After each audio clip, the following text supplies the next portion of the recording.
Hello, and welcome to The Charge Cycle, an electrifying new podcast on all things fleet electrification. I'm Todd Trauman, I'm the CEO of Emission Control. If you are a procurement manager, a fleet operator, or one of the millions of people tasked with a zero-emission deployment goal, this podcast is for you. We speak with industry experts, funding experts, OEMs, and many others to help you stay ahead of this enormous electrification shift underway.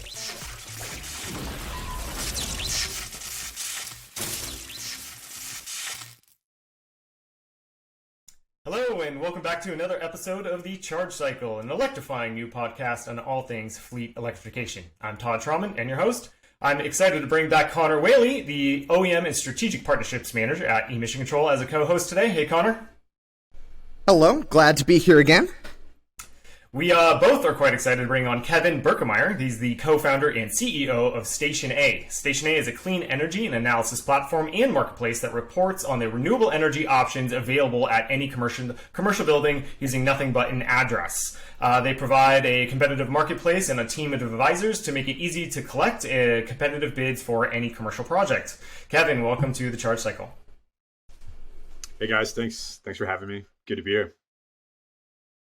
Awesome. Really excited to dig in. I think you guys have a very interesting business model and clearly something that is working for a lot. I do see that you guys have a lot of large enterprise customers already under your wings. But before we get into that and digging into it, I'd love to hear a little bit more just on your background. How did you arrive at what you're doing? How did you kind of be inspired to co-found something so intriguing? Yeah, no, thanks. So I'm originally from New York, now live in San Francisco. Wife and two young boys. But I've been in the clean energy space about 17 years, so since I graduated undergrad. After I graduated, spent some time in Peru soul searching, trying to figure out what I wanted to do. Taught English on a 900-foot long oil tanker. But knew that interesting experience. But knew that I wanted to do something that like benefited the environment and society at large. And I loved policy, economics, technology. Renewable energy was like is one of the only spaces that kind of combines those three things in kind of an interesting way that in fact does benefit the environment and society. So that's kind of where I focused my job search. And I was explaining this to a complete stranger at a 4th of July barbecue on the Lower East Side in New York. And she happened to say, well, my friend just started a clean energy company. Would you want to talk to her? And I said, yeah, that sounds great. So anyway, got a job. That got me started in this space, but started out trading power, renewable energy credits, then got into utility scale solar at First Solar, helped develop utility scale solar projects all over North America, in Asia as well, in China and Southeast Asia. Then came back to the US. I was actually based out in China for 3 years. Came back to the States and for grad school, while I was in school, worked at Tesla on the Powerwall go-to market. And then I joined NRG and joined this team, which was originally part of NRG. And so we started out as an innovation team. I took over leadership of that team in 2015. And then we really changed what we were focused on and became more of a software and analytics team. And the reason that we did that was because we kept running into this like just challenge of figuring out what somebody should do on a building from a clean energy perspective. So we kept being a part of customer conversations that were, long and just complicated, and where we were collecting data and trying to help people figure out what they wanted to do. And so we saw, there was a unique opportunity to start to build technology software and more analytical capability to instead just take an address and provide a recommendation instantly. And so that's what we started doing inside of NRG and what we continue to do today outside of NRG. So what were some of those problems you saw in those conversations with those end customers that you were having? They were struggling with. What are some of the examples of those problems that ultimately led to Station A? Yeah, I think generally speaking, like you talk to any commercial, you try to sell energy services or solutions to a customer. to a building owner, let's say, and automatically you're confronted with like a data dependency. So you need data to figure out what you should propose to that customer. So you need load data, you need building data, you need bill data, you need all this information before you can actually go to somebody with a proposal. So we wanted to flip that around and leverage software and better analytics to fill in all those data gaps up front and enable somebody to just walk into the room and say, here are your 100 addresses, your 1,000 addresses, here's what you should do, or enable them to do that themselves, upload their thousands of addresses and get recommendations back. And so that's what we built and started building and continue to build upon, that evaluation kind of capability to the point where, we modeled every building in the United States. We know where all the good solar opportunities are, where all the good community solar opportunities are, where all the good storage opportunities are. Now we're starting to add other solutions to that, like EV charging infrastructure, to make it super, super easy for somebody to take action at the end of the day and purchase clean energy. Totally. So that was, you guys are short-circuiting a lot of the roadblocks that these property owners were facing initially on just the strict data collection element of that, where you originally were tasked with, hey, go find some paperwork, go get some data points, go get some meters installed, go do these things or whatever that they needed for you guys to do a proper analysis in the first place. You guys are able to cut through all of that up front and be able to provide a lot of that data, I guess, seemingly at the front door without the need for them to go chase that around. It's kind of seemingly the idea here. So that's great. I'd love to hear a little bit more on that business model here too. So when I think of, solar analysis and kind of GIS via using an address, I think of square footage availability on a rooftop, and that's about it. But that's clearly not all that's going on under the hood here. So I'd love to hear a little bit more kind of, on the business model, really how it works and what the whole kind of point of it is, and really how it's kind of different from what I just described. Yeah, that sounds great. So there's a lot under the hood. We kind of try to simplify it and make it as easy as possible to digest. And so we originally actually built our technology for the provider to find customers. And then what was interesting is the customer started to come to us to evaluate their own buildings.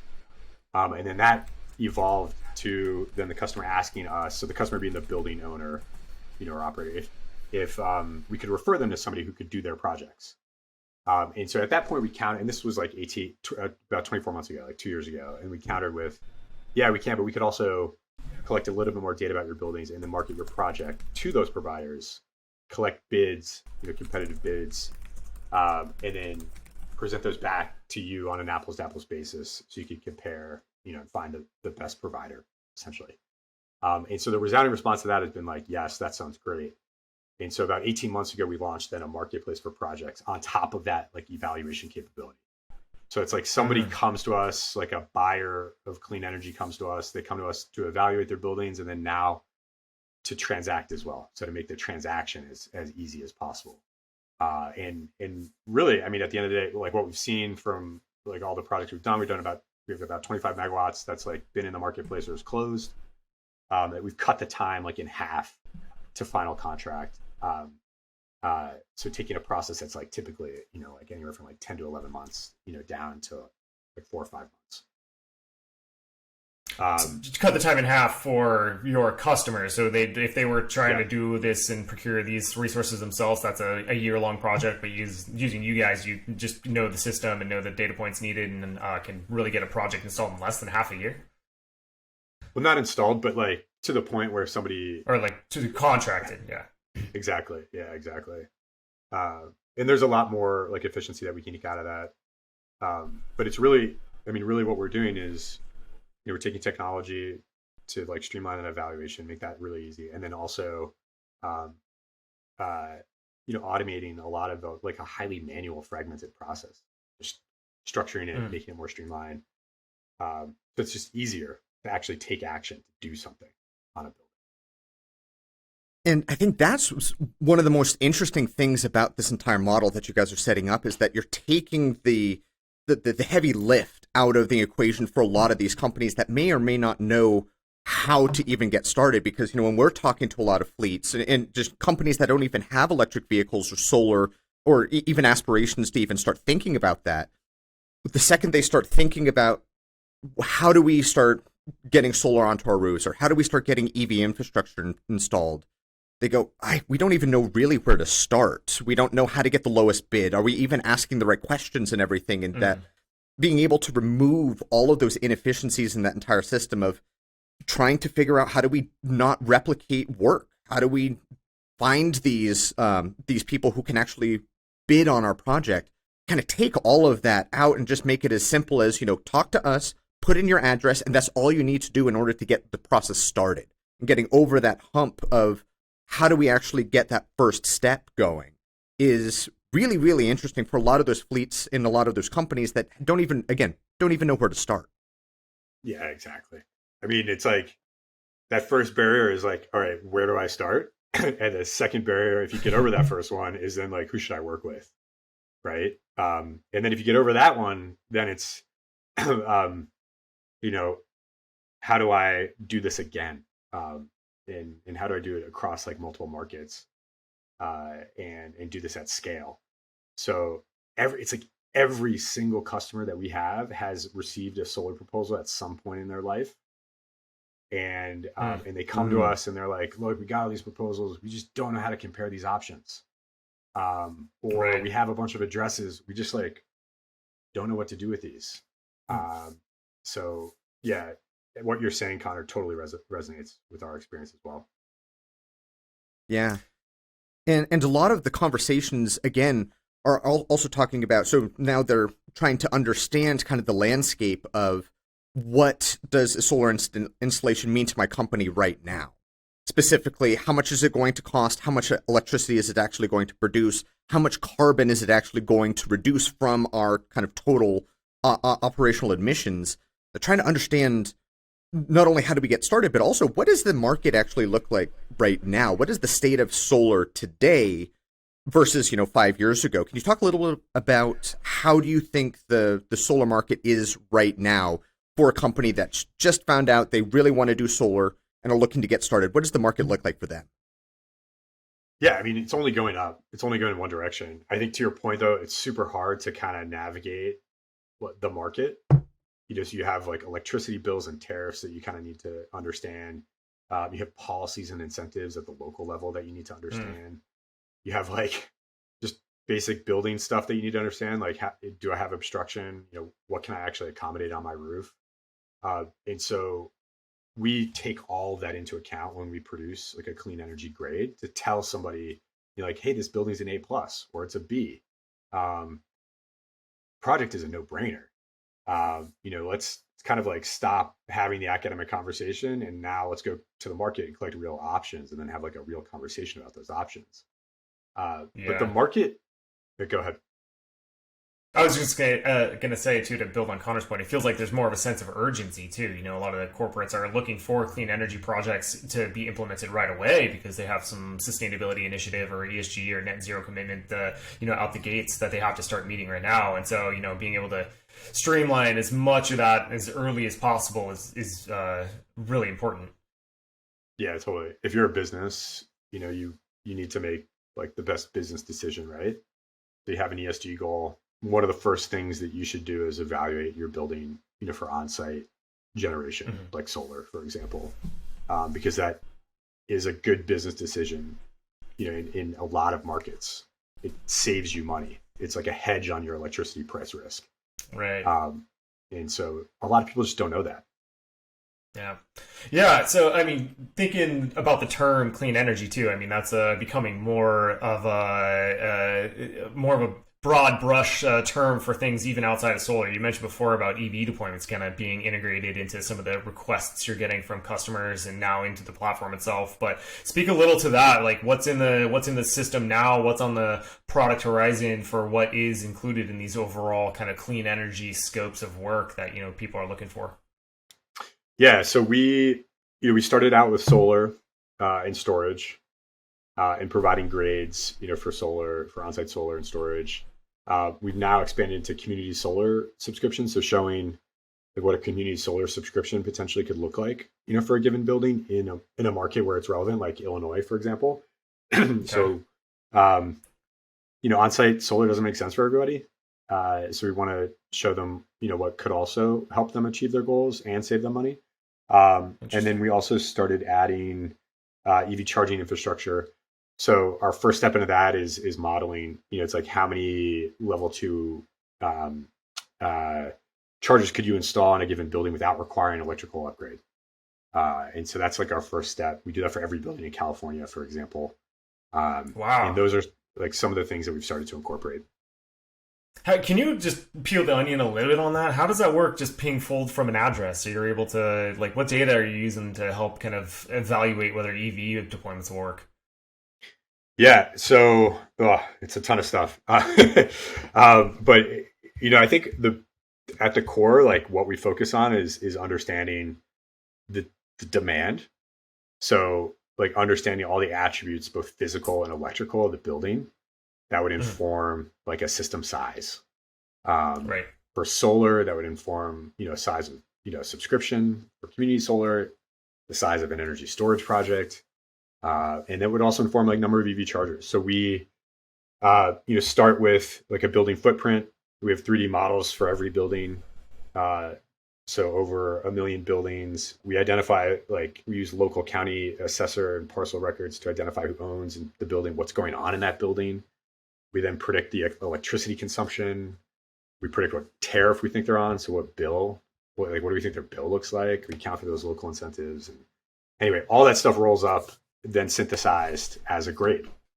Kevin, quick question. Back thinking about, again, the context of the clean energy buyers here, these are quickly developing markets, a lot of new entrants in the space. Certainly not everybody makes the best quality, or maybe might not have the best intent at heart here. So considering the purchasers of clean energy assets in energy itself, how are you guys kind of helping those customers navigate this like new ocean of opportunity out there and trying to avoid the sharks? Yeah, there's a lot of great providers out there. I think a lot of providers are in many respects really focused on a specific like point solution, and not always like fully aligned with the objectives or the goals of the buyer. And so we really in many respects like see ourselves as like being this arbiter of truth, like representing the interests, the objectives, the goals of the buyer, and then helping them figure out, all right, who is the best provider who can help me achieve those goals or objectives on a single project or on multiple projects, and then really streamlining that. Because the market, to your point, super fragmented, lots of different folks out there, super, super hard to compare proposals. There's a lot of good providers, and there's some with like not such a great track record. So, we really want to make sure that folks have a good experience. Don't just do this once and stop. Do it multiple times. Do it at scale. Mm-hmm. Right. Really leaning on that customer success team internally too to help understand the nuance, I think, between all these opportunities. Yeah, we have a huge provider network. We have like 2,600 different 2,700 now. Folks with Station A accounts, and so we're able to draw, on that, and then also just our ability to easily compare options to help buyers navigate. Beauty of SaaS platforms, love it. This is our website, so stationa.com. We try to make it super, super easy with just an address to get a grade. So that address bar is front and center. But the reason I'm showing you this is also because anybody can do this. So I'm just going to put in an address here for this building in Edwardsville, Illinois, big distribution center. The reason that I'm showing you this is that it's a real life example. So this is actually a building that's done exactly this and gone through our marketplace. So it's an A+. As you can see here, you get sprayed with confetti. Maybe both. Yeah, exactly. And then you can see why it's an A+. So tremendous amount of savings over 21 years or 20 years.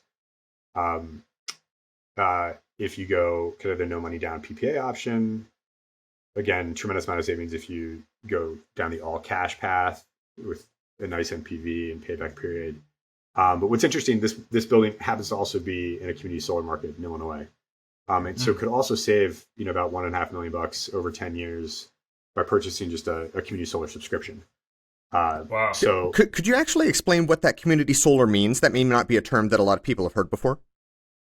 yeah, so what this is it's a program created at the state level and kind of administered by utilities in the market, whereby they created an incentive structure for folks to build solar projects in a community. So like a utility scale or more distributed solar project at, on an open field or whatever in the community, or even on a big, rooftop.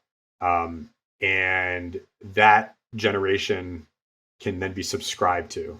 So, this building or the school down the street or whatever, could purchase a subscription to that community solar project, meaning that, they offset a portion of their electricity consumption by supporting this community solar project. And as a result, they save anywhere from 10 to 20% on their bill. In many respects, like if you can't do a rooftop solar project and there's a community solar program available, an absolute no-brainer. And does that also, so by opting into that too, is that giving them the environmental attributes that they can account in their own way, or does that stay with the developer or the owner, yes?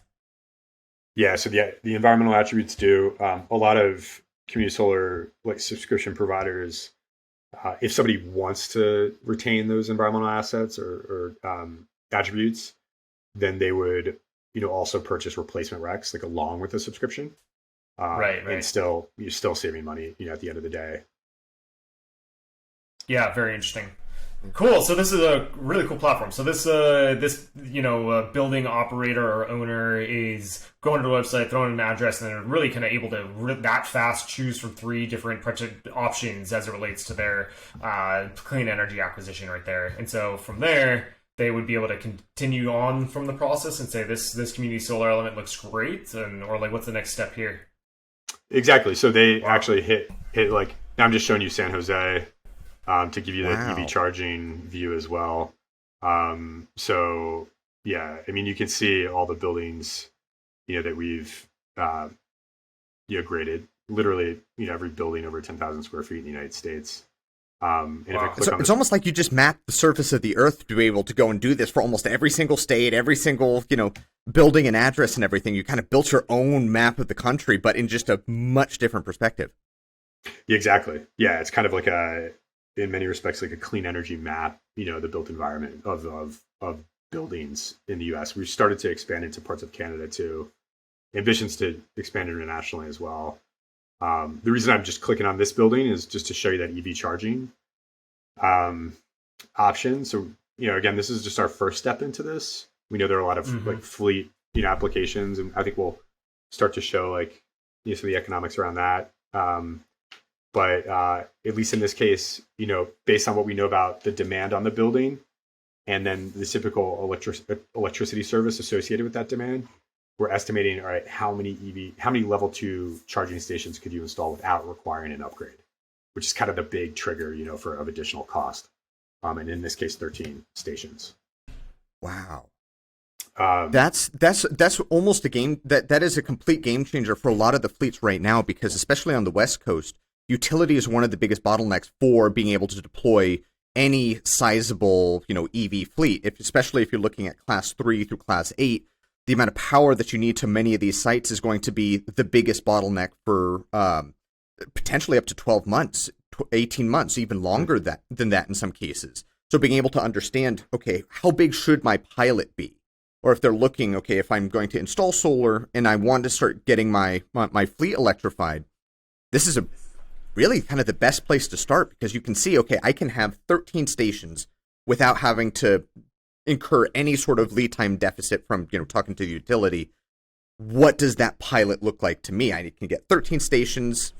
How many vehicles does that, translate to for me?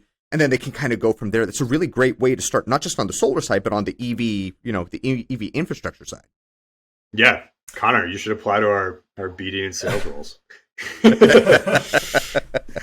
Good job. Can't have them. I was going to say 40 hours a week.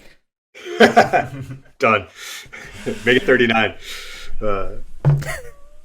So just to be clear, too, you said the threshold on this is about 10,000 square feet. You guys have already done every building in the United States, and so if there's a fleet operator or any sort of building out there that is considering this, they can go to the system and see a grade today, and there may be some integration already even on the EV front here. Is the idea?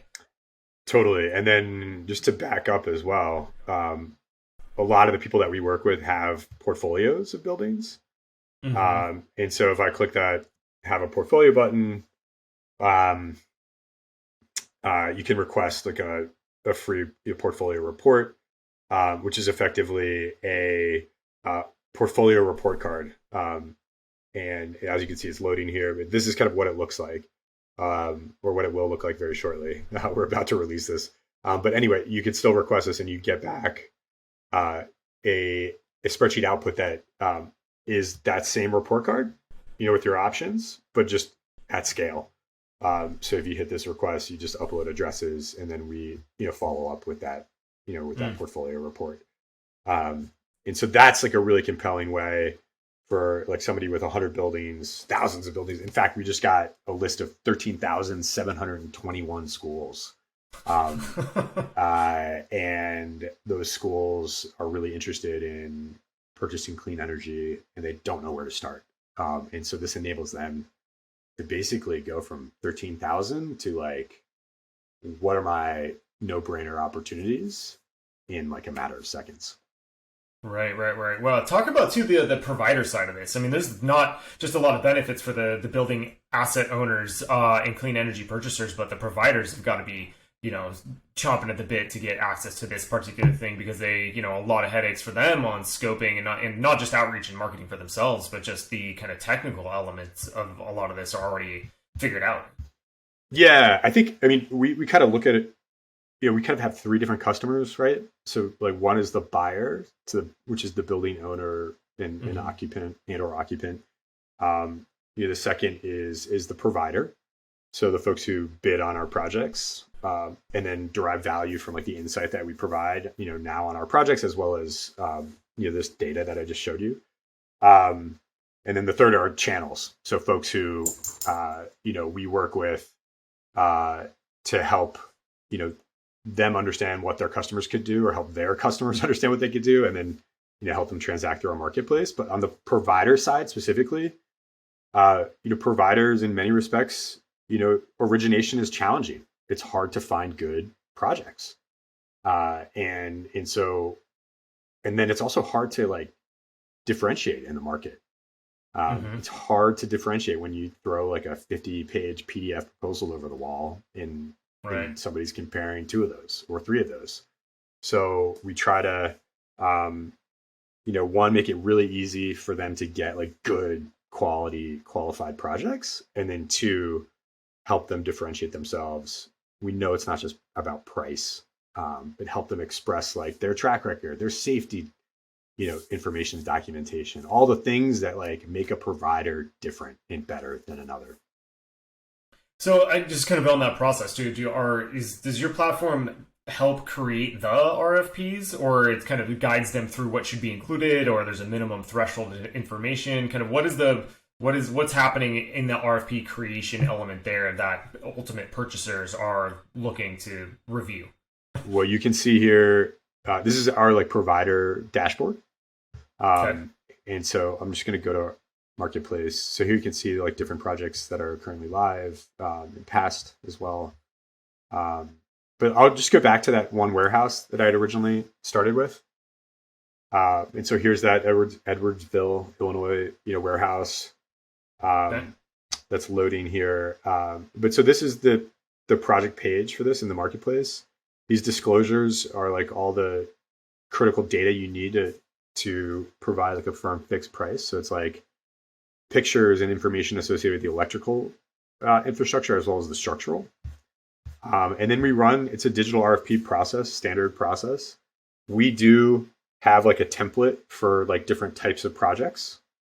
So rooftop, carport, community solar, solar plus storage, rooftop lease for community solar project. Anyway, like all the different kind of permutations. And then some buyers some of our customers have like specific criteria that they want to include in that as well. So we'll either, add that criteria or change, some of the RFP around to accommodate that. And then we have, all the project details like goals, how the bids are evaluated, transparent way for Q&A and questions. And then this is all, consumed by our provider, and then a proposal is kind of kicked off or initiated. And that's all like in our app as well. And the proposal covers all the kind of components of like really rich detail around the provider's track record. In this overview section, timeline is all like execution plan. And in this case, it's the solar only project. So solar technical details, solar financials. And then this is then presented to the buyer in a series of matrices essentially, but it's like in app. Somebody can dive into further detail, or they can kind of keep it high level, really all dependent upon, the kind of buyer and what they want to dig into. This entire process, would you actually walk a company, say a company or a warehouse wanted to do an RFP on your marketplace, would you walk them through that entire process of being able to construct that RFP, what kind of questions to ask? Because some fleets and some warehouses may not be as familiar with what kind of equipment's a part of it, or what kind of questions to ask, what kind of infrastructure is going to be needed. Will you help them walk them through that entire process to kind of craft the best possible RFP that they can? Oh yeah, absolutely. Yeah. So we have got a rockstar customer success team that does just that. So it's like we define the opportunity up front, with our analytics, like what the different options are, financing, all cash, whatever, and kind of help answer those questions around what they should do. And then we help guide them through like, the various questions, the criteria. It all depends. It's like we're kind of meeting the buyer where they're at. It all depends on, how knowledgeable they are on solar and whether or not they've done a project. And what's interesting is first project always requires a lot of education. Second project, super fast. Yeah, no, that's definitely, there's a learning curve where if you can kind of just get them to the place where all of their questions are answered by your customer success team, and then they can go and they can just duplicate it as many times as they want. And you mentioned something about talking to them about the financing as well, and this financing, especially on the solar side, talking about kind of the solar side PPAs versus financing. PPAs is kind of an acronym that a lot of people may have heard, but don't really kind of understand what that kind of entails for them looking at solar. The cost of their solar financing. Can you talk a little bit about what a PPA is and how that compares to kind of other different kind of methods of financing for a solar installation?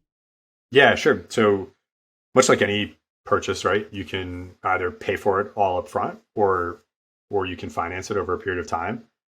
And there's a few different ways of doing that financing. One is a PPA, which is power purchase agreement. And that's basically a contracted price with a third party around the power that is generated from like a solar installation.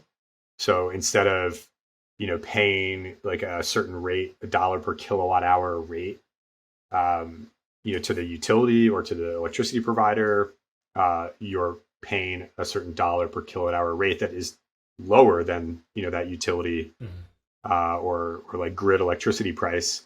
For a period of time.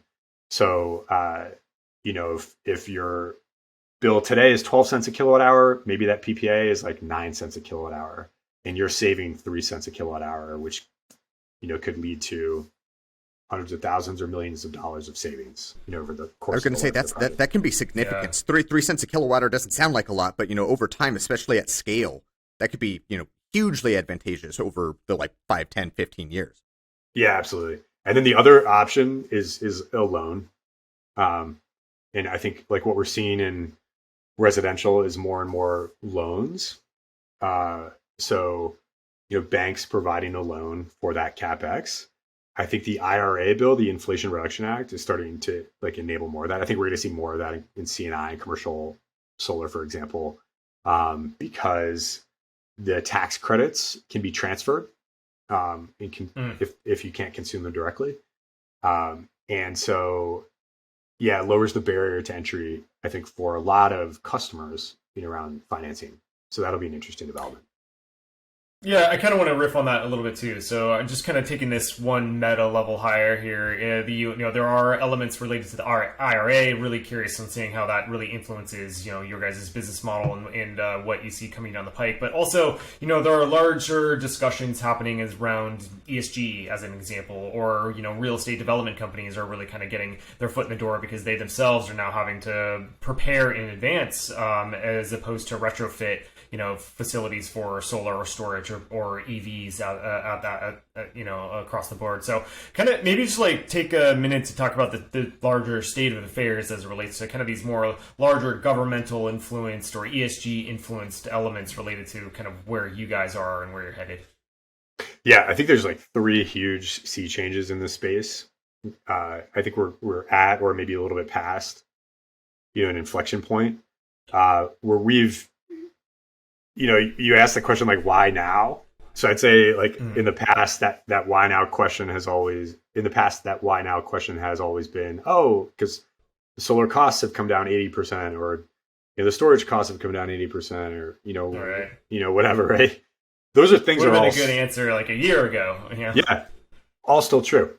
But now I think what we're hearing from our customers is that it's like ESG is the new ADA, the new American Disabilities Act.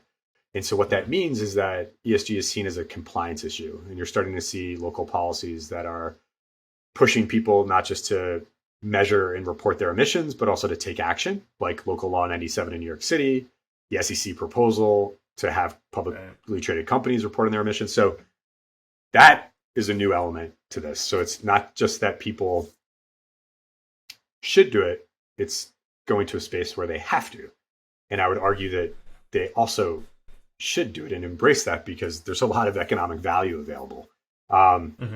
Second big inflection point that we've experienced is that clean energy right now is bought, it's not sold.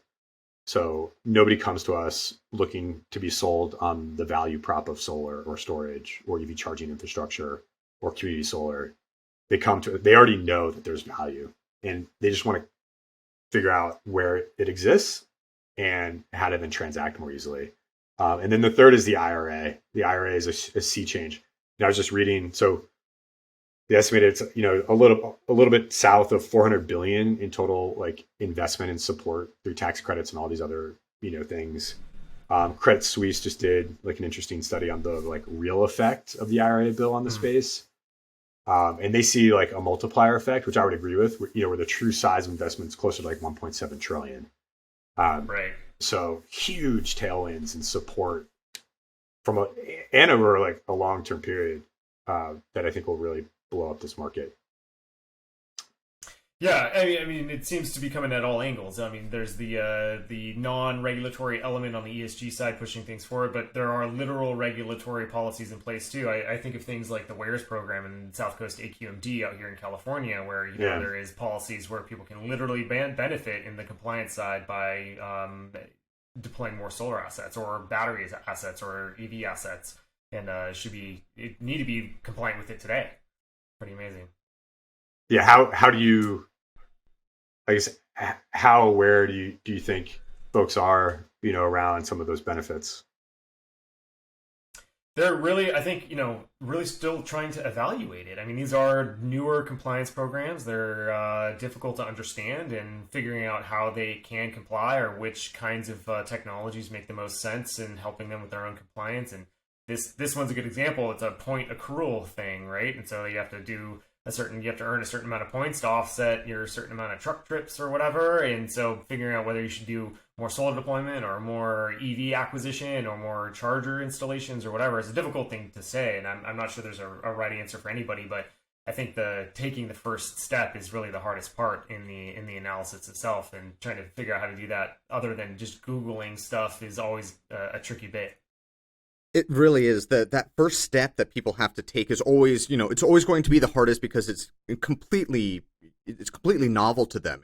It's it's almost out of scope. If it was, if they were talking about it 15, 20, 25 years ago, having these conversations about compliances and everything, they were saying, we're not taking any of that seriously. We're running a business here. We need to, focus on our core competency. But now, to your point, they're now going to be, they don't want to do it. They have to do it. They could want to do it as well, but now everyone's forced to, starting to comply with a lot of these rules. And on the grants and incentive side, the fact that there's a lot more money, coming down the pipe is going to be, assisting them in trying to figure out how do they actually start implementing these things in a sustainable way, both, from an ESG goal perspective, but also from a financial perspective, where, a lot of these projects, they're not cheap. There's a lot of savings, that are possible over, say, 15, 20 years, but it's still getting over that sticker shock of saying, okay, if I need to go and get a new transformer on my property, it's not handled by the utility, that could be, a decent chunk of change. Or, if I need to start installing DC fast chargers or level 2 chargers, the cost associated with that infrastructure is quite high. And a lot of fleets right now are actually scared of, looking at those incentives. Some fleets, that we've talked to, some of them say, I don't really want to take grants and rebates and incentives into our calculations at all, because it's so confusing. It's so variable from the very kind of initial look at it. It's so variable. It's so confusing to analyze. It's very, very difficult for them to say, I will get this funding is available to me, and I can reliably count on this, so I'm going to include it in my analysis, and I'm then therefore going to, I'm going to really pay attention to it. So a lot of them, they're saying, we're not even going to take that into our first analysis. If we get it, that's going to be a nice value add on top of it, but we're really going to look at it from a bare bones perspective of saying, this is how the math pencils out for a lot of these projects. And just looking at some of the potential savings on the solar side, over 20 years, potentially millions of dollars could be saved without a lot of those grants and incentives included. So, it's really important that once they start looking at this, they can see there are actual projects that they can handle right now without having to even touch a lot of those grants and incentives. But once those grants, really start, hitting the pockets of these companies, then it's just going to catalyze that adoption. The fundamentals are really, really strong. All these grants are just going to catalyze that adoption much quicker than it would before. And do you need the grants and incentives to deploy? Or you're saying the fundamentals are good enough maybe without them, and they're just like kind of more gravy on top? Yeah, I think so. I think you definitely see it in the solar side of things, and people are starting to look at these energy markets as assets now. These CFOs are much more invested in these energy policy discussions than they ever been before, because a certain qualifying amount of diesel fuel is really more of an operations overhead.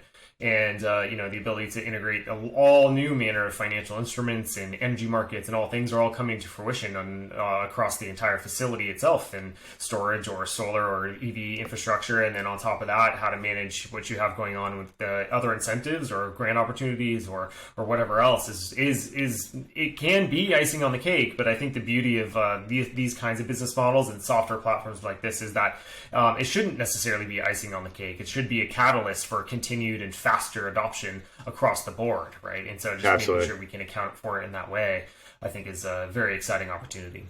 Yeah, and totally agreed. Kevin, rolling up pretty close to the tail end of here. I do want to say thank you very much. If someone is more interested in looking at your website, Baller Demos, by the way, thank you. What's a good way people can get a hold of you or get a hold of your company? Yeah, just come to our website, stationa.com. You can email me, kevin@stationa.com too. Hopefully that doesn't generate too much spam, but I'm always happy to talk and happy to help whomever, whether it's answering the question of like what they should do or helping them transact. We're more than happy to make this as easy as possible for anybody. Awesome. Kevin, thank you again. Appreciate it very much. Very exciting platform and long tailwinds on the horizon here for you and your company. Thanks for joining the Charge Cycle. Yeah, thanks, everyone. Appreciate it. Thanks for the time. And to the listener, thank you again for tuning into the Charge Cycle. I appreciate your time. Next podcast will be on. And if you're looking for information more on Kevin, we'll also include some of those links. We'll try to get some other details. We can showcase those in the show notes below. Until then, Connor, thank you for jumping on this week. Thanks for having me again.